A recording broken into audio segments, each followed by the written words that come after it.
कि don't chess success, अपने आप को काबिल बनाएं। काबिल बनेंगे तो सक्सेस आपके पीछे आ जाएगी। तुम छोड़ न देना बुरा सा।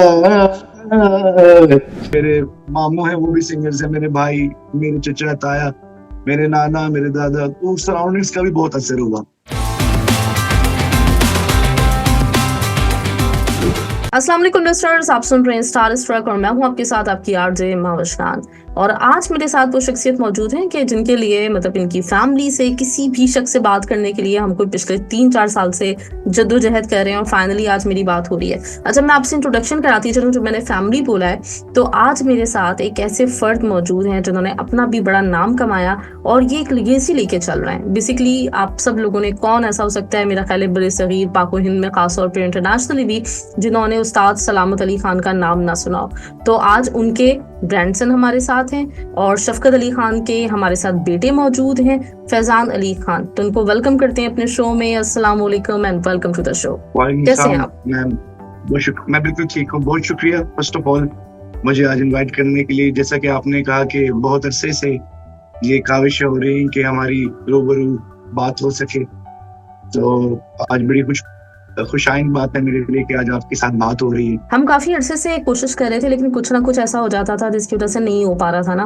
तो बड़ी ख्वाहिश थी कि माशाल्लाह आप खुद बड़ा अच्छा काम कर रहे हैं और फिर आपका जो एक खानदान है, जो शाम चौरासी घराना है, तो वो किसी तारुफ का मोहताज नहीं है। पूरी दुनिया में उनको जाना जाता है। खासतौर पर जब म्यूजिक की बात आती है, जितने भी सिंगर्स हैं उनका ये कहना होता है कि उन्होंने आपके खानदान से सीखा। तो आज ये हमें पता चलेगा कि डेफिनेटली एक ऐसा खानदान का फर्द जो खुद भी, जिसने सिंगिंग ही का जो एक करियर है वो परस्यू किया हो, तो कितनी मदद मिली होगी आपको, ये हम सारी बातें आज आपसे पूछेंगे। अच्छा फैजान, सबसे पहले तो ये कि ये तो एक बड़ी ब्लेसिंग है आपके लिए कि आपने जो काम आप इस वक्त कर रहे हैं, तो वो पीछे से सिलसिला आपका चल रहा था और वो भी एक मतलब लेगेसी चल रही है कई सालों से, कई 100 सालों से। तो बचपन से आपका इरादा था या फिर कुछ ऐसे हालात बन गए कि जिसकी वजह से आपने ये करियर चुना, या फिर आपने सोचा हुआ था कि मुझे यही करना है? जी एक्चुअली एक तो घर का माहौल इतना म्यूजिकल था, क्योंकि मेरे जो ननियाल है, मेरे जो मैटरनल ग्रैंडफादर्स और मैटरनल फैमिली है मेरी माँ की तरफ से, वहां पर भी म्यूजिक है। मेरे नाना उस्ताद हुसैन बख्श बिल्लो हैं और मेरे दादा उस्ताद सलामत अली खान, सब तो मुझे माहौल ही वो मिला अपब्रिंगिंग में। और सबसे जरूरी बात, और ये भी नहीं जरूरी होता कि आपको माहौल मौसीकी का मिले तो आप इस कैरियर को परस्यू करेंगे। अब हमारे अंदर भी थी एक चाहत भी थी। हमारी फैमिली एक वाहिद ऐसी फैमिली है मेरे ख्याल में, हमारी फैमिली में जबरदस्ती म्यूजिक नहीं सिखाया जाता मैम। यहाँ पे अगर आपकी खुद चाहत हो सीखने की तो फिर आपको इस कैरियर में परस्यू किया जाता है। मेरे वालिद साहब के कई ऐसे कजन हैं, कई ऐसे फैमिली मेंबर्स हैं जो कि इस म्यूजिक के शोबे में नहीं है, क्योंकि उनका शौक नहीं था। बताया उसको ही जाता है, क्योंकि ये बहुत एक जरूरी बात है, एक लेगेसी को लेकर चलना है। ये सिर्फ हमारे लिए हमारा पेशा नहीं, एक हमारे लिए हमारी रिस्पॉन्सिबिलिटी भी है हमारे घराने को लेकर चलना। तो उसको ही ट्रांसफर किया जाता है जिसको अपने शौक से मौसीकी में आने का शौक है, जिसका खुद का दिल है। तो हमारा खुद का भी दिल था आने का, और हमने उस सराउंडिंग में भी रहे, और शुक्र अल्हम्दुलिल्लाह कि इतनी अच्छी सोबत रही अपने वालिद साहब के साथ खास तौर पे। और जो मेरे मामू हैं वो भी सिंगर्स हैं, मेरे भाई, मेरे चचा ताया, मेरे नाना, मेरे दादा, तो सराउंडिंग्स का भी बहुत असर हुआ हमारे सीखने के अंदर। क्योंकि शौक तो हमें था, लेकिन हमारे सीखने में, हमारे नर्चरिंग जो हुई मौसीकी की, उसमें बहुत ज्यादा उसका इम्पोर्टेंट रोल है कि हम सराउंडिंग्स में थी म्यूजिक की। तो मतलब वो जो सारा माहौल बनाया उन्होंने बचपन से ही आपके अंदर ये पैदा कर दिया था, शौक और ज़ौक, कि आपने जो है वो म्यूजिक को ही लेके चलना है। वरना कोई ऐसा जरूरी नहीं है आपके खानदान में अगर किसी को शौक नहीं है तो वो इस चीज को परस्यू नहीं करता। अच्छा, अभी आपने अपने फादर की बात की, तो शफकत अली खान साहब, उनके साथ गुजारा हुआ वक्त, उनके साथ जो म्यूजिक वो आपको सिखाते थे, जो उनका एक अंदाज होता था, उसमें से जो खास बात सबसे ज्यादा जो आप हमसे शेयर करना चाहें, हमारे लिसनर से शेयर करना चाहें, कि आपको कौन सी बात ऐसी मुनफरिद लगती थी जब वो आपको म्यूजिक सिखाने की कोशिश कर रहे होते थे? जी यूजुअली तो ऐसा होता है मैम कि जब उस्ताद सिखाते हैं आपको तो वो बहुत स्ट्रिक्ट होते हैं, लेकिन मेरे वालिद साहब का एक बड़ा मुनफरिद अंदाज है। वो जब सिखाते हैं तो बहुत प्यार से सिखाते हैं। और कुछ हमारे अंदर भी शुक्र अल्हम्दुलिल्लाह टैलेंट था, उनके थोड़े जीन्स थे, हमने भी ज्यादा जल्दी पिक कर लिया। और सीखने की जहाँ तक बात है, क्लासिकल मौसीकी एक ऐसा काम है जो कि मेरे दादाजी कहा करते थे कि classical music is like an ocean. इसमें एक दफा आप गोता लगा ले तो बस तैरते जाना है, इसका कोई किनारा नहीं है। बस you just have to swim and swim. तुम इस मौसीकी को सीख अभी रहे, और इस मौसीकी की खूबसूरती भी यही है, इसका कोई एंड नहीं, इसको हम अभी भी सीख रहे हैं। लेकिन मेरे वाले साहब की सबसे खूबसूरत बात यह है कि उन्होंने हमारी स्टेज पर तैयारी की। उन्होंने अपने साथ बिठाकर हमें, जब वो स्टेज पर गाते थे, यूज्ड टू ऑलवेज हमको हमें साथ बिठाकर वो गाते थे और हमें गवाते थे। और अगर कोई गलती होती थी तो वो स्टेज पर ही पता लग जाती थी। ऐसे हमारा तो स्टेज फियर भी उन्होंने दूर किया। तो ये बहुत मुनफरिद तरीका था उनका सिखाने का। उन्होंने हमारी ज्यादातर ट्रेनिंग लाइव स्टेज पे की अपने साथ। सही। अच्छा, तो आपका वैसे तो हाँ बिल्कुल बिल्कुल सही बात है। मतलब एक तो होता है कि आप रियाज कर रहे हैं रोजाना बैठ के किसी कमरे में और वो सारे इंस्ट्रूमेंट्स के साथ, और एक ये चीज है कि आपकी तरबियत हो रही है स्टेज पे हो रही है, जहाँ पे मतलब जो आपकी एक अल्टीमेट डेस्टिनेशन है, जहाँ पे आपने परफॉर्म करना है, तो वहीं पे आपकी तरबियत की जा रही है। जबरदस्त। अच्छा, वैसे तो मतलब वही आपके खानदान में बेशुमार नाम, और अभी आपने जैसे बताया कि आपका जो मैटरनल साइट है वहां पर भी गायकी इसी तरह से है जैसे आपके ददियाल में है। तो उस्ताद सलामत अली खान, मतलब ये एक ऐसा नाम है जो हम देखें तो बॉलीवुड में बहुत सारे सिंगर्स जिनको मतलब हम लेजेंड मानते हैं, जिनका कोई सानी नहीं है, रफ़ी साहब हो गए, लता मंगेशकर और ये सब लोग, तो वो लोग भी उनको अपना उस्ताद मानते हैं। तो ये एक बहुत बड़ी एक चीज़ होती है। कितनी मैं देख रही होती हूँ आज के दौर में कैसी बहुत सारे, अभी रिसेंटली बल्कि मैंने एक शेयर भी की थी वीडियो गोविंदा की जिसमें वो जिक्र कर रहे थे, तो इतने लोग बॉलीवुड से उनको प्रेज कर रहे होते हैं, उनके साथ मतलब जो है वो वक्त अपना गुजारना चाह रहे होते हैं, उनके कुछ मुलाकात करना चाह रहे होते हैं। तो कोई लम्हा आपको ऐसा याद है, मतलब ये किसी बॉलीवुड की किसी स्टार का, किसी सिंगर का, कि जो आपके जहन में हो, कि आपकी फैमिली को लेके कोई मेमोरी हो इस हवाले से? ऐसी तो कई मेमोरीज हैं, जैसे कि आप खुद बता रही मैम के उस्ताद सलामत अली खान साहब की तो सारे बॉलीवुड में बेशुमार चाहने वाले हैं। जितने भी जो भी अच्छा मौसीकी करने वाला और अच्छी मौसीकी सुनने वाला इंसान दुनिया के किसी भी कोने में है, वो उस्ताद सलामत अली खान साहब से जरूर प्यार करता है। जैसे कि अभी रिसेंट आपने देखा होगा कि ए.आर. रहमान साहब ने भी एक पोस्ट उस्ताद सलामत अली खान साहब की शेयर की, उनको सुनते हुए। सोनू निगम जी एक बहुत बड़े फैन है उस्ताद सलामत अली खान साहब के। वो भी बॉलीवुड का एक बहुत बड़ा नाम है, क्योंकि उससे पहले भी बहुत बड़े नाम है लता मंगेशकर जी। उनसे जुड़ा हुआ एक किस्सा है कि जब लता मंगेशकर जी को उस्ताद सलामत अली खान साहब पहली दफा मिले, तो उनसे जुड़ा हुआ एक किस्सा मैं सुना देता हूँ कि उस्ताद सलामत अली खान साहब जब पहली दफा बॉम्बे में परफॉर्म करना था, it was in R K. Studio. Raj Kapoor ji उनके बहुत बड़े, मेरे दादाजी के फैन थे उस्ताद सलामत अली खान साहब के, और उन्होंने बहुत ज्यादा नज़ाकत अली खान सलामत अली खान साहब को प्रमोट किया इंडिया में, राज कपूर साहब ने। तो आर.के. स्टूडियो में पहला गाना हुआ राज कपूर जी के सामने, जहाँ पे सारी इंडस्ट्री मौजूद थी उस वक्त की, जितने भी इंडस्ट्री टाइकून्स थे, इनका आपने नाम लिया, रफी साहब, किशोर साहब, आर.डी. बर्मन दा, म्यूजिक डायरेक्टर खयाम साहब, लक्ष्मीकांत प्यारेलाल जी, जितने भी बड़े बड़े म्यूजिक डायरेक्टर्स, शंकर जी किशन जी, और movie star Madan Mohan ji music director जो, और लता मंगेशकर जी, और जितने भी बड़े बड़े जो दिग्गज बड़े बड़े लोग थे वो सब मौजूद थे वहां पे। तो Lata Mangeshkar was one of the most prominent guest of that महफिल जो आर.के. स्टूडियो में हुई। तो जब वहां पे पहली दफा लता जी ने उस्ताद सलामत अली खान साहब नज़ाकत अली खान साहब को सुना, तो वो मदहोश रह गई थी, परेशान हो गई, क्योंकि इस किस्म का गाना एक मैनकाइंड से सुनना उस दौर में एक अचंभा बात थी। जैसे उस्ताद सलामत अली खान साहब और नज़ाकत अली खान का गाना है, वो अभी तक मेरे ख्याल में एक मार्वेलस बात है।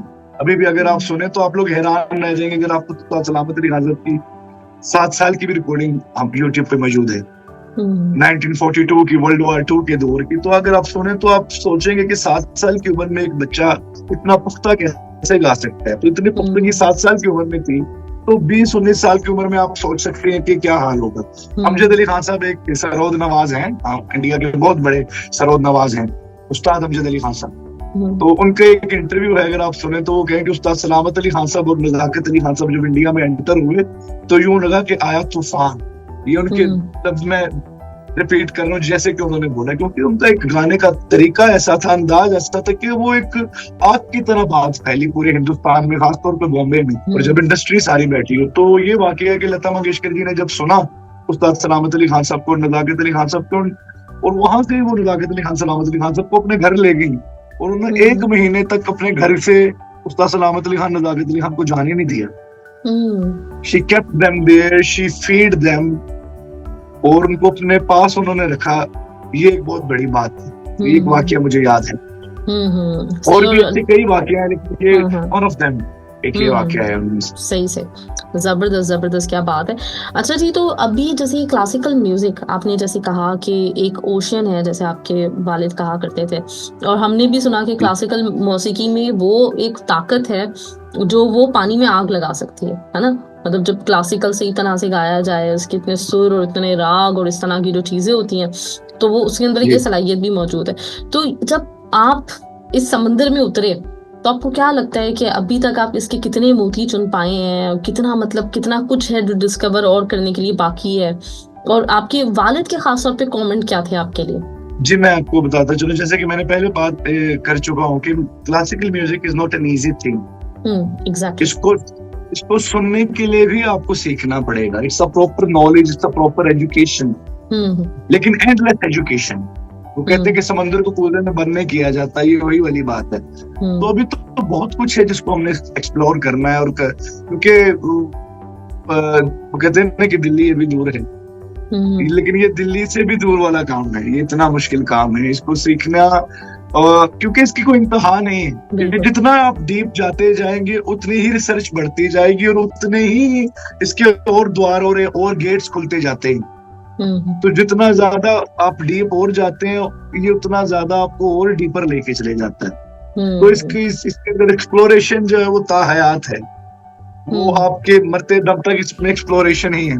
मेरे दादाजी उस्ताद सलामत अली खान साहब is one of the most celebrated name of classical music in this century. तो दादाजी का भी जब आखिरी वक्त आया तो उन्होंने बोला कि मौसीकी की जब जरा से समझ आना शुरू होने लगी है तो जिंदगी खत्म हो रही है।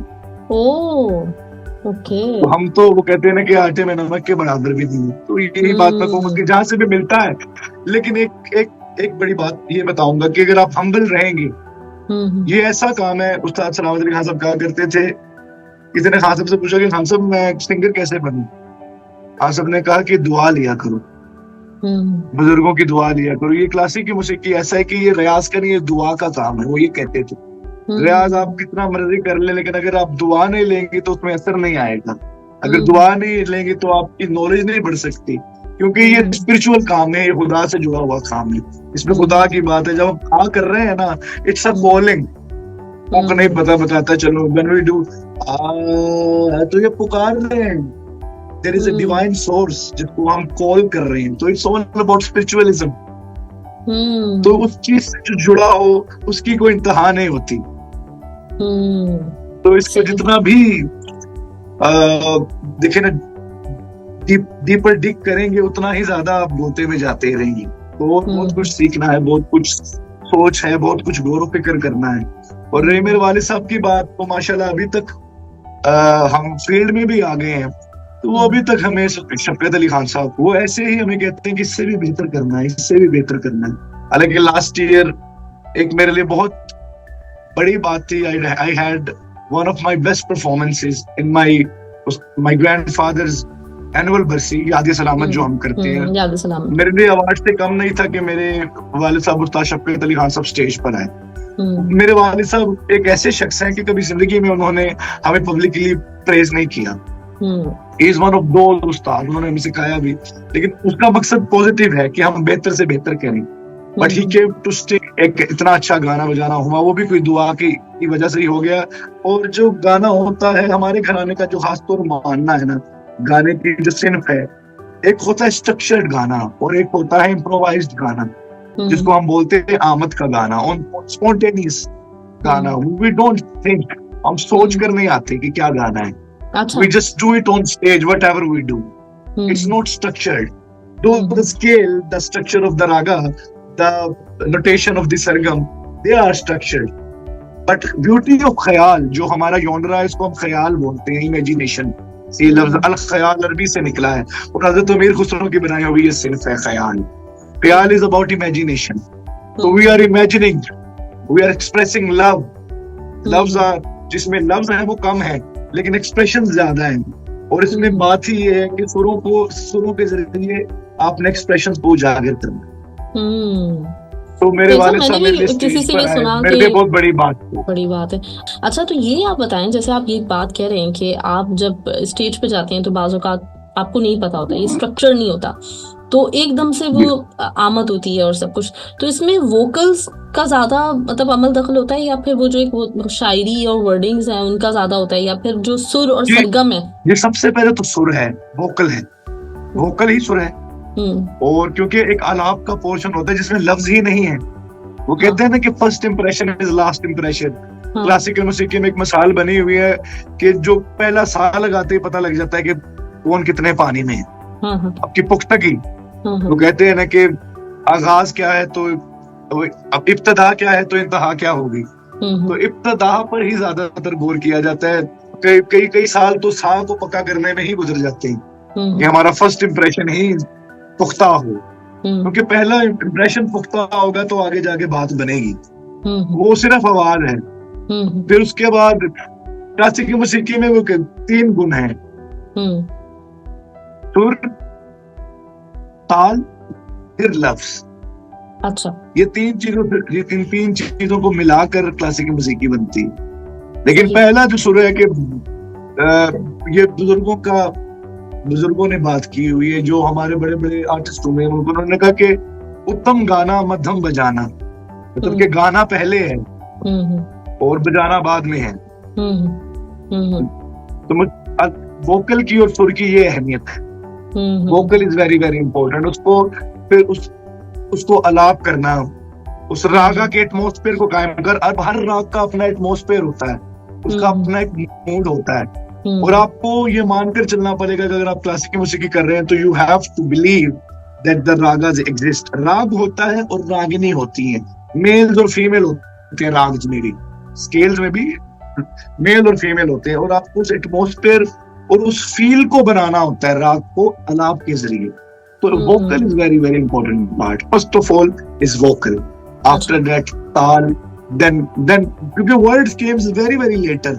पहले हमने ये भी सुना है बुजुर्गों से कि सुर के जरिए बात हुआ करती थी, अलाप के जरिए बात हुआ करती थी। हमने लोगों से रवायतें ये भी सुनी है, लेकिन इसमें ज्यादा डीप हम डिग नहीं करते, आगे लेकर चलते हैं अपनी कन्वर्सेशन को। सही। अच्छा, वैसे यूजुअली मतलब हमारे यहाँ जो मौसीकी के जो लोग मतलब एक प्रेज कर रहे होते हैं, तो वो उसकी शायरी, उसकी वर्डिंग्स की वजह से ज्यादा कर रहे होते हैं। बिल्कुल नई बात है कि क्लासिकल म्यूजिक जो है वो वहाँ पे शायरी तो बहुत बाद में आती है, वो पहले ही काम जो है ना सारा इम्प्रेशन बन चुका होता है। जी, तो यही बात मैंने आपको बोली मैम कि वहाँ पे आपको क्लासिकल को सुनने के लिए भी आपको सीखना पड़ेगा। सही कह रहे हैं आप, ये बात मुझे समझ में आ रही है। तो आप लोग, आपकी फैमिली खुद से, जो अभी इस वक्त आप लोगों की जनरेशन है, जो यंग जनरेशन है आप लोगों की, तो इसमें आप लोग क्या इस वक्त काम कर रहे हैं कि किस तरह से क्लासिकल म्यूजिक को प्रिजर्व किया जाए, इसकी प्रमोशन के लिए किस तरह से काम कर रहे हो? फिर उससे कनेक्टेड तो मैं ये बताना चाहूंगा मैम कि पाकिस्तान में क्लासिकल म्यूजिक को जिंदा रखने के लिए एक शख्स की इतनी काविश है जिसका नाम है उस्ताद शफकत अली खान। मेरे ख्याल में अगर आज उस्ताद शफकत अली खान पाकिस्तान में ना होते तो पाकिस्तान में क्लासिकल म्यूजिक जिस लेवल पर अब है वो ना बिल्कुल भी ना होती, शायद खत्म हो गई होती। उस्ताद शफकत अली खान साहब इज द पर्सन, मेरे वालिद साहब, he was teaching in Berkeley University of California. He's the only Pakistani who have ever taught music in Berkeley University of California. He was getting hefty pay there, but once when he came to Pakistan, when Ustad Salamat Ali Khan Sahab was in, so Ustad Salamat Ali Khan Sahab requested my father, Shafkat, you are the only hope. If you will stay in Pakistan, then there will be light. There will be some light which can save classical music. And मेरे वालिद साहब ने उनकी बात मानी, वो यहाँ पर रहे और उन्होंने जितना भी अपना वेस्टर्न उनका एक पर्सोना था, क्योंकि उनकी सारी जिंदगी मेरे वालिद साहब की अपब्रिंगिंग यूएस में हुई, बचपन से ही वहाँ पर हो रहे ज्यादा, क्योंकि वो टीन एज में मेरे दादाजी के साथ चले गए थे अमेरिका में। मेरे वालिद साहब वहाँ पर ही सारी उनकी अपब्रिंगिंग वगैरह हुई, और फिर वहाँ पर वो ही was doing a very big job and was having a good life over there. But वो पाकिस्तान आए और अपनी जेब से, अपने पास से पैसे लगाकर उन्होंने क्लासिकल म्यूजिक की प्रमोशन यहाँ पर शुरू की। और अगर आज उनकी ही बदौलत यहाँ पर जितनी भी ऑर्गेनाइजेशन हैं उनके साथ उन्होंने फ्री में काम किया कि यहाँ पे क्लासिकल के लिए ऑडियंस बिल्ड हो, और ये ही इज द ओनली पर्सन जिसकी वजह से आज क्लासिकल म्यूजिक जिंदा है पाकिस्तान में। हम तो उसकी ब्रांचेस हैं, but he is the real root to lighten up classical music in Pakistan at the moment. उस्ताद शफकत अली खान साहब के जितना बड़ा मेरे ख्याल में सपोर्ट है क्लासिकल म्यूजिक को, वो मेरे ख्याल किसी भी घराने का इंसान कोई भी हो उसको नहीं है, क्योंकि सब अपना कमर्शियलिज्म में ज्यादा है। क्लासिकल के, अब ये भी आपको मैं बात बताता चलो, कुछ लोग हैं जो कि क्लासिकल म्यूजिक के टाइकून्स बने हुए हैं, लेकिन वो अपने शोज में टप्पे गा के पंजाबियां गाकर गायब हो जाते हैं। क्लासिकल नहीं वो सुनाते, लेकिन वो बने क्लासिकल हुए हैं। अगर उनसे पूछ लो तो उनसे बड़ा उस्ताद कोई नहीं है, लेकिन वो रिप्रेजेंटेशन नहीं कर रहे। और हमारे कुछ सिंगर्स है ना, उनको डिफरेंशिएट भी नहीं करना आया जॉनरा को। इसमें उनकी भी गलती है कि हमारी कई आवाम को पता ही नहीं आज तक लगा, वो क्लासिकल ख्याल गायकी को भी कव्वाली ही समझते हैं। हमारे 99% जो आवाम है वो ख्याल गायकी को कव्वाली समझता है, उनको पता ही नहीं कि डिफरेंस क्या है ख्याल का और कव्वाली का। क्यों? क्योंकि डिफरेंशिएट नहीं किया गया। लेकिन उस्ताद शफकत अली खान साहब की वे ऑफ जो टीचिंग थी, वे ऑफ परफॉर्मिंग, उसने बहुत ज्यादा अवेयरनेस भी फैलाई क्लासिकल म्यूजिक के बारे में, जिससे यंगस्टर इंस्पायर हुए हैं हमारे मुल्क में। अल्हम्दुलिल्लाह उस्ताद शफकत अली खान साहब की बदौलत, जिन्होंने इंस्पायर किया जनरेशन को। 20 से 25 यंग क्लासिकल सिंगर हैं जो कि बहुत कमाल गा रहे हैं, जिनमें और कई घरानों के लोग हैं। तो ये इंस्पिरेशन बनना और एक आइडल बनना, ये आज के दौर में बहुत बड़ी बात। उस्ताद सलामत अली खान साहब ने मेरे वालिद साहब से कहा, शफकत तुम मुझसे बहुत बड़े आर्टिस्ट हो।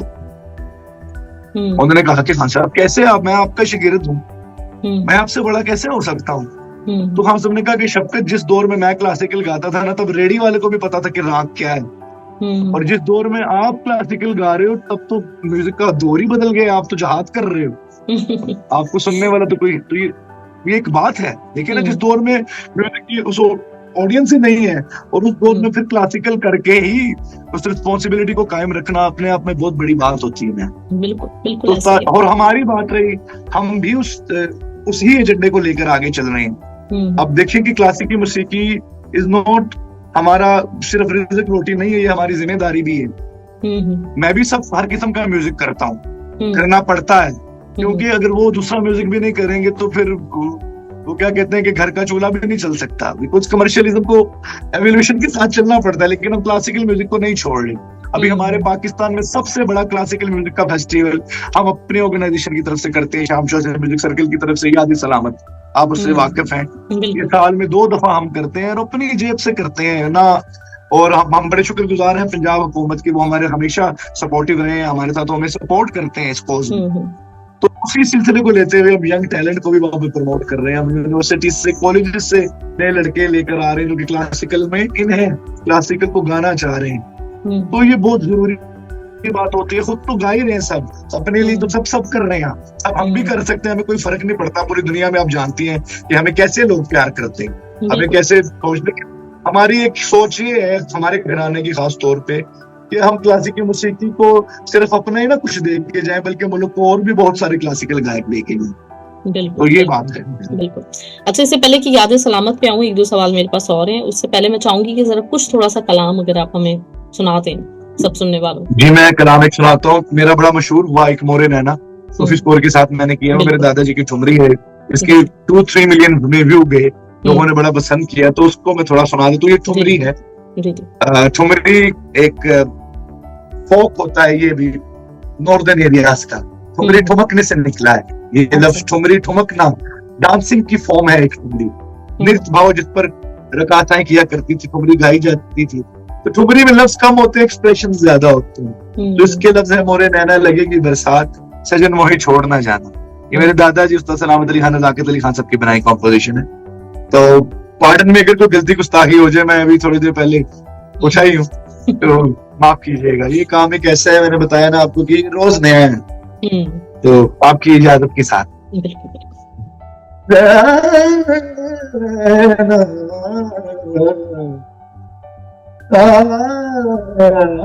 मोरे नैना मोरे नैना मोरे नैना मोरे नैना लगेगी बरसात, सजन मोही छोड़ न जाना। मोरे नैना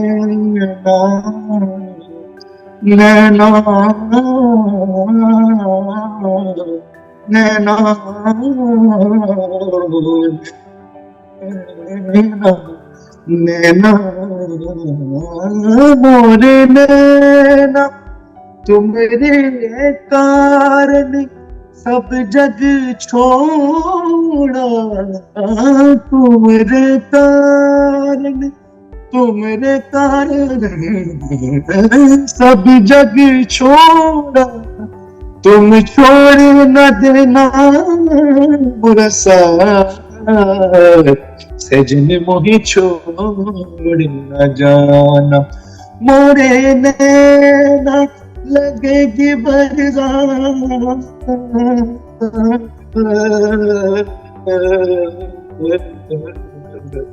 थैंक यू।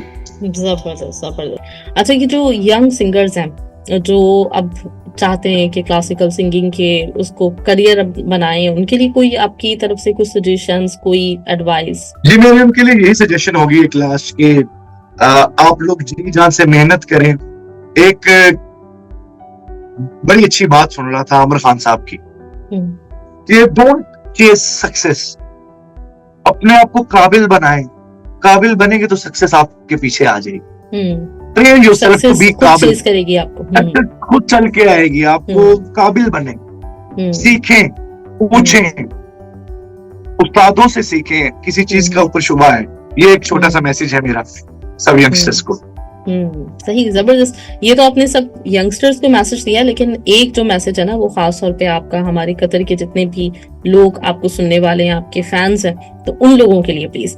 और मैं आपका चाहूंगी फैजान कि अपना अपकमिंग प्रोजेक्ट, अपना अपकमिंग जो आपका काम है उसके बारे में भी अगर मतलब कुछ शेयर करना चाहते हैं तो प्लीज। मैम, प्रोजेक्ट्स तो काफी हैं जो कि आगे आपको सुनने को मिलेंगे। कुछ एल्बम्स भी कर रहा हूँ, कुछ सिंगल्स भी आ रहे हैं नए। कतर के लोगों को यही पैगाम है कि मैं एक दफा कतर आ भी चुका हूं, मैं परफॉर्म नहीं किया कतर में, but I have visited Qatar. तो मेरी ख्वाहिश है कि मैं कतर में आऊं, आप सब लोगों से मिलूं, आप सब लोगों के लिए गाऊं। बिल्कुल, आप अपनी दफा आएंगे तो प्यार जरूर करते हैं, बताइएगा हमें। बिल्कुल, और इंशाल्लाह ताला कुछ जरूर प्लान होगा तो आपसे मुलाकात होगी। सलामत रहिए आप सब मेरे लिए, और जी आप खुश रहिए सभी। बहुत शुक्रिया, बहुत बहुत शुक्रिया फैजान, आपसे बात करके मुझे बहुत खुशी हुई। और वही जो हमारी मतलब थी एक कोशिश कि आपसे किसी तरह से बात हो सके। मैं चाहूंगी कि आपके और भी जो आपके खानदान के लोग हैं जो मतलब माशाल्लाह इतनी खिदमत कर रहे हैं म्यूजिक की पाकिस्तान में रहते हुए, तो उन लोगों से भी बात करने का हमें मौका मिल सके, और आपसे भी फिर दोबारा जब आपके प्रोजेक्ट्स आते हैं तो हमें फिर दोबारा बात करने का मौका मिल सके इंशाल्लाह ताला। बहुत सारी नेक तमन्नाएं, बहुत सारी दुआएं आपके लिए। आप जिस तरह से अपनी एफर्ट कर रहे हैं, आपको उसमें अल्लाह ताला कामयाब करे, क्योंकि आप डेफिनेटली मतलब जो ये एक बड़ी मुश्किल चीज होती है, आप लोगों का खुद एक मकाम बना हुआ है। जी फैजान, तो मेरी बहुत सारी दुआएं हैं आप लोगों के लिए कि अल्लाह ताला जिस तरह से आप लोग काम कर रहे हैं। ये बड़ी बात होती है कि इंसान अपने लिए तो सभी लोग काम कर रहे होते हैं, लेकिन दूसरों की मदद करना, दूसरों की हेल्प करना, ये एक बड़ा मुश्किल काम है जो हमें जरा थोड़ा कम ही देखने को मिलता है। तो आपको इसमें बहुत सारी कामयाबियां मिले इंशाल्लाह ताला, और फिर आपसे जरूर मुलाकात होगी। अपना बहुत बहुत ख्याल रखिएगा। अल्लाह हाफिज। बहुत शुक्रिया मैम, मुझे बुलाने के लिए आपका बहुत बहुत शुक्रिया, और उम्मीद है कि आपसे जल्द मुलाकात होगी रूबरू सामने भी। अपना बहुत ख्याल रखिए। इंशाल्लाह। अल्लाह हाफिज।